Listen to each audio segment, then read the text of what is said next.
Now that we've got our slip knot, we're still working on the right hand.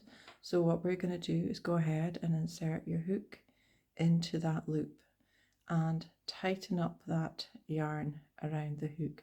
Don't tie it up too tight because you want to keep your tension decent. You don't want your tension to be tight or it'll get really difficult to do your crochet. Now what you want to do is find the best way of holding the wool. Now everybody will find their own way of doing this. This is the way I like to do it. It's not set in stone. You'll notice how I'm holding my hook. It's a bit like holding a knife, holding it like that. That's what works for me. Some people like to hold it like that. Some people hold it more like that. So whatever works. Take this tail that you've got out of the way. Take this finger, point your finger on your left hand and hook that wool that's attached to the ball up there out. So you've got what's called tension. Put the ball of wool wherever suits you best. What we then do is wind that just kind of round your hand so that you've got the yarn kind of looped around your finger, and what you want is tension on here. What we're going to do is we're going to create what's called a chain. This is the foundation of any crochet pattern, really, whatever way you're doing it, really. More times than none, you need a chain.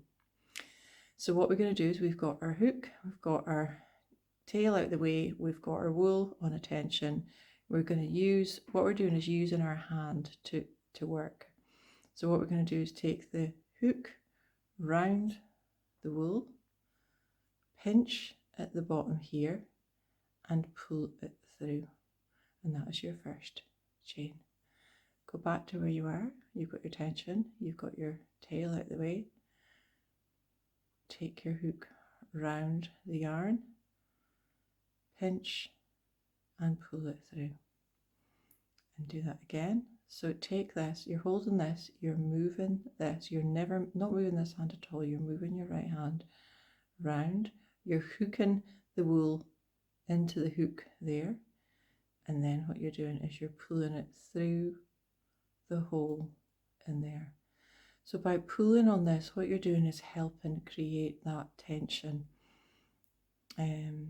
If you make it too tight, you tend to find that you can't pull that through. So if you find that you are finding that you're a little bit tight with it, just loosen this off a little bit before you do your next one. You should have a bit of give there. So we try that again. We're going to go round, pick up the yarn and pull it through. And try that again, pull it round and then pull it through. Keep doing that until you have got the number that you need on your chain, and you can see here is your chain forming nicely.